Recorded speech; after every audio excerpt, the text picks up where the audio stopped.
এটা তোমরাও অনুমান করতে পারছো। তার কারণ এই যে গত 2টা বছর আমাদের জীবন থেকে পড়াশোনার যে গতিটা হলো, তোমাদের যে অবক্ষয় হলো, তোমাদের যে তোমরা জ্ঞান অর্জন থেকে যে তোমরা বিচ্যুত হলো, এই যে জিনিসগুলো হয় না, এটা স্বাধীন দেশ থেকেও, স্বাধীন দেশের একটা পরাধীন, স্বাধীন দেশে থেকেও আমরা পরাধীন ছিলাম, কথা বলতে পারিনি, আমাদের বাক রুদ্ধ ছিল, আমরা বাক রুদ্ধ ছিল, কথা বলতে পারিনি। আজকে আমরা 53 বছরে পরে আজকে আমরা স্বাধীন দেশের নাগরিক এবং স্বাধীনভাবে আমরা কথা বলতে পারি। গত 15টা বছর আমরা স্বাধীনভাবে কথা বলতে পারিনি। তোমরা দেখছো তার 2টা বছর পড়াশোনা, তোমাদের যে কারিকুলামটা নিয়ে আসা হয়েছিল, সেই কারিকুলামের কি গতিটা ছিল। আমরা এটা নিয়ে ট্রেনিংয়ে কথা বলছি, ওনারা আমাদেরকে বলছে এখানে যা আছে তাই বলতে হবে, এর ব্যতিক্রম করা যাবে না।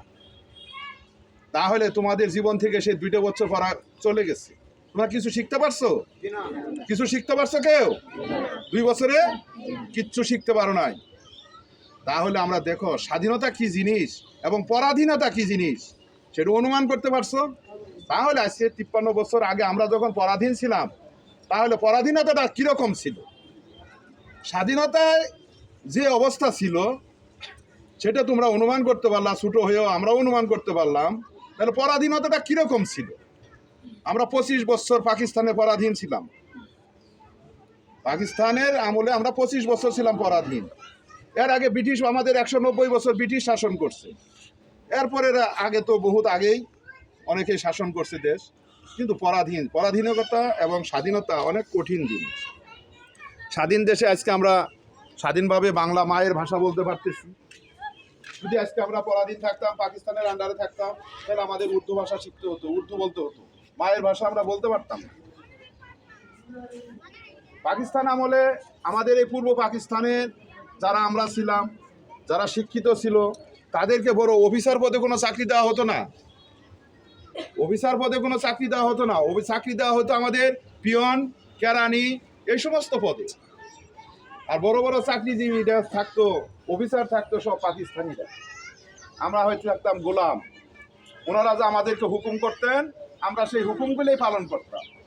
পালনের যদি কোনো ব্যতিক্রম হতো, তাহলে এর জন্য আমাদের শাস্তির ব্যবস্থাও ছিল, যেটা শাস্তি ব্যবস্থা তোমরা গত কিছুদিন আগেও তোমরা দেখে গেছো, যে যেরকম স্বাধীন দেশের থেকেও আমরা পরাধীনতার যে শাস্তি আমাদের ছিল, সেটা তাহলে পাকিস্তান আমলে কীরকম শাস্তি ছিল, তাহলে বুঝতে পারতেছো। এই হলো আমাদের দেশের পরাধীনতা এবং স্বাধীনতা। স্বাধীনতাটা রক্ষা করা, অর্জন করা যত সহজ, রক্ষা করা আরও কঠিন। স্বাধীনতা অর্জনের চাইতে স্বাধীনতা রক্ষা করা কি কঠিন, সেটা ধরে রাখতে হবে। আমরা সেটা পারছিলাম না, আজকে আমরা পারতেছি। আমাদের দেশে ছাত্র জনতা, তোমরা যারা আছো, তোমরা আজকের ছাত্র, আগামী দিনের ভবিষ্যৎ, তোমরা এই জাতিটাকে তোমরাই একসময় পরিচালনা করবে, তোমরাই চালাবে, এই দেশটা তোমাদের হাতেই থাকবে। কাজেই তোমরা কখনো অন্যায়ের কাছে নত স্বীকার করবে না, অন্যায়কে কখনো প্রশ্রয় দিবা না, নিজের জায়গাতে তোমরা অটল থাকবা। কারণ নীতি আছে, নীতি যার আছে তার সাহস আছে বুকে, যার নীতি নাই তার বুকে সাহস নাই। সৎ থাকবা, দেখবা তোমাদের কাছে কে। আর যে অন্যায় করবে তার মনের দুর্বলতা থাকবে, মনের দুর্বলতা নিয়ে সে কখনোই সামনের দিকে অগ্রসর হইতে পারে না। আজকে যারা গত 15 বছর যারা রাজত্ব করছে, বিলিয়ন বিলিয়ন ডলার যারা বিদেশে পাচার করছে, তারা কি আজকে কেউ দেশে আছে? আছে কেউ দেশে? কেউ নাই দেশে। তারা আজকে সবাই পলাতক। ওই গতকাল আমাকে একজনে বলল, আমি তাকে জিজ্ঞেস করছি কেমন আছে, ওই ভাই গরিব মানুষ আছি, আলহামদুলিল্লাহ ভালো। আমাদের গরিব দেখেই তো এখনো ঘরে আসো, যদি ধনী হইতা তাহলে তো জেলের ভিতরেই থাকতাম। ধনী হইলে কিসের ভিতরে থাকতাম? জেলের ভিতরেই থাকতাম। কই ভাই আমি জেলের ভিতরে ঢুকবো কেন? আমাদের তুমি যে গরিব এই জন্য তুমি ঘরে, আর গরিব না হলে তুমি জেলেই থাকতা। তাহলে যারা টাকাওয়ালা, অর্থওয়ালা আজকে আমাদের দেশে, তারা আজকে কোথায়?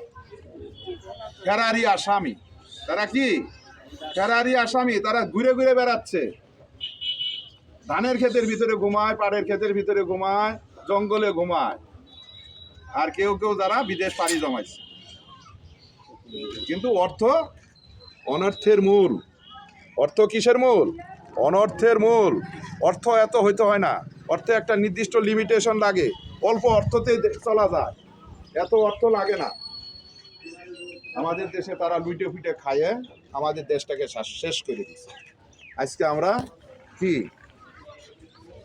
তলাবিহীন ঝুড়ি নিয়ে আমাদের এই দেশ চলছে।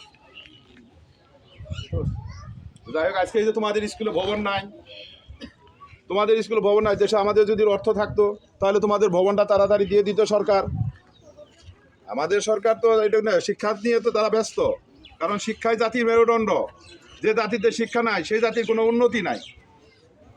তাহলে তোমরাই আগামী দিনের ভবিষ্যৎ, তোমাদেরকে নিয়েই দেশ গড়বে এবং তোমরাই এই দেশ পরিচালনা করবে। আজকে 16ই ডিসেম্বর, আমাদের এই দেশ 9 মাস রক্তক্ষয়ী যুদ্ধ, 9 মাসের রক্তক্ষয়ী যুদ্ধের বিনিময়ে আমাদের এই দেশ স্বাধীন।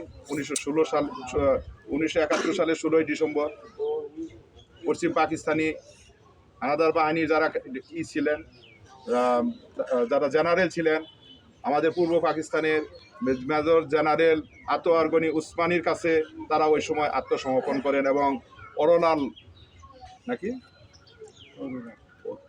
জেনারেল অরোরান ভারতের, ওনার কাছে আত্মসমর্পণ করেন। 92,000 সৈনিক ওই সময় সোহরাওয়ার্দী উদ্যানে তারা আত্মসমর্পণ করেন। এবং আমাদের এই 9 মাসে 30 লক্ষ নরনারী তারা শহীদ হন এবং এই দেশটা যুদ্ধের সময় 11টা সেক্টরে বিভক্ত হয়। 11টা সেক্টরে বিভক্ত হয়, যেমন তোমরা যেরকম লাইন ধরে দাঁড়াইছো এরকম অঞ্চল ভেদে 11টা সেক্টরে বিভক্ত হয়। 11টা সেক্টরে বিভক্ত হয়ে তারা যুদ্ধ পরিচালনা করেন এবং দেশ স্বাধীন করেন। আমরাই হলাম সেই স্বাধীন দেশের নাগরিক, জন্মসূত্রেই আমরা স্বাধীন। তোমরা যেরকম জন্মসূত্রে, তোমরা কিন্তু অনেকেই কিন্তু জন্মসূত্রে স্বাধীন ছিল না। তার কারণ আমাদের দেশে, স্বাধীন দেশে একটা পরাধীন দেশ ছিল, 15 বছর পরাধীন আমরা ছিলাম। কিন্তু আমরা কিন্তু অরিজিনালি স্বাধীন দেশের নাগরিক, জন্মগ্রহণ করছিলাম, ওই সময় স্বাধীন ছিল। কিন্তু তোমরা স্বাধীন দেশে থাকেও তোমরা পরাধীনতার ভিতরে জন্মগ্রহণ করছো। যাক, আমাদের এই আজকে 16ই ডিসেম্বর, 14ই ডিসেম্বর ছিল আমাদের বুদ্ধিজীবী হত্যা দিবস। সেটা তোমাদেরকে আমরা বলিনি, আজকে জানাই দিতেছি। 14ই ডিসেম্বর বাংলাদেশে যারা জ্ঞানী গুণী লোক ছিলেন, ঢাকা বিশ্ববিদ্যালয়ের শিক্ষক ছিলেন, মেডিকেলের শিক্ষক ছিলেন, বুয়েটের শিক্ষক ছিলেন, এরকম জ্ঞানী গুণী ব্যক্তি যারা ছিলেন তাদেরকে ধরে নিয়ে ওই দিন 14ই ডিসেম্বর তাদেরকে মেরে ফেলা হয়, যাতে বাংলাদেশে শিক্ষা চলে গেল, তাহলে বাংলাদেশ ধ্বংস হয়ে যাবে। এটা ছিল বুদ্ধিজীবী হত্যা দিবস 14ই ডিসেম্বর। আর এইভাবে প্রত্যেকটা ডিসেম্বর মাসের প্রত্যেকটা দিন কোনো না কোনো ডিস্ট্রিক্ট স্বাধীন হয়েছে। লাস্ট স্বাধীনটা হলো 16ই ডিসেম্বর।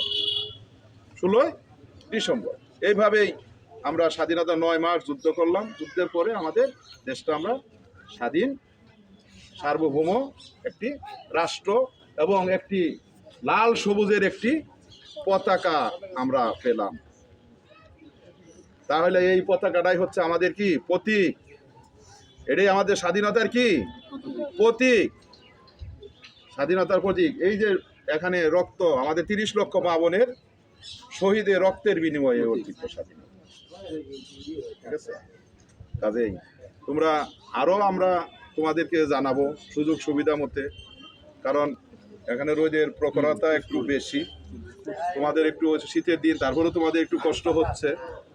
ঠিক আছে, আমরা ধাপে ধাপে তোমাদের যে বিভিন্ন দিবসগুলি আছে, আমাদের বর্তমান যে সরকার অনেকগুলি দিবস রাখছে যেগুলো গুরুত্বপূর্ণ দিবস, যে দিবসগুলিতে তোমাদেরকে, আমিও এর আগেও বলছি তোমাদের, যে দিবসগুলিতে তোমাদেরকে মনে রাখতে হবে, যে দিবসগুলি আমাদের খুবই প্রয়োজনীয় এবং ভবিষ্যতের জন্য তোমাদের দেশটা যে আমরা পরাধীন ছিলাম এবং স্বাধীন হইলাম, এদের যে বিভিন্ন কেন হইলাম, কিভাবে হইলাম, এই যে ইতিহাসগুলি 21শে ফেব্রুয়ারি, 26শে মার্চ, এই যে জিনিসগুলি এগুলি আমাদের মনে রাখতে হবে।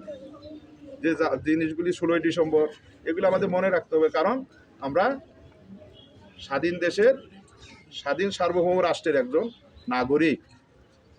এগুলো আমাদের প্রত্যেককে মনে রাখতে হবে, জানতে হবে, দেশের ইতিহাস জানতে হবে। ইতিহাস যদি না জানা যায় তাহলে তুমি দেশ সম্পর্কে তোমার ভালোবাসা জন্ম নেবে না, দেশ সম্পর্কে তোমার আন্তরিকতা জন্ম নেবে না। কাজে এই দেশটা কিভাবে স্বাধীন হলো, কেন স্বাধীন হলো, এটা তোমাকে অবশ্যই ইতিহাস কি করতে হবে, জানতে হবে। আর ইতিহাস জানলে দেশের প্রতি তোমার ভালোবাসার আন্তরিকতার সৃষ্টি হবে। ঠিক আছে, এই বলে আমি আমার বক্তব্য শেষ করছি। খোদা হাফেজ। সবাই এই শীতের সকালে আসছো তোমরা, অনেক ধন্যবাদ তোমাদেরকে। সবাই আসো নাই, যতটুকু যারা আসছো তাদেরকে অনেক অনেক ধন্যবাদ। ঠিক আছে, ওকে।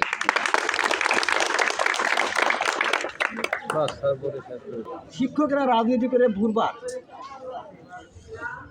প্রতি স্কুলের শিক্ষকরা রাজনীতি করে ভুলবার, মানে দলে না গেলে আর দল করে স্কুল করে না,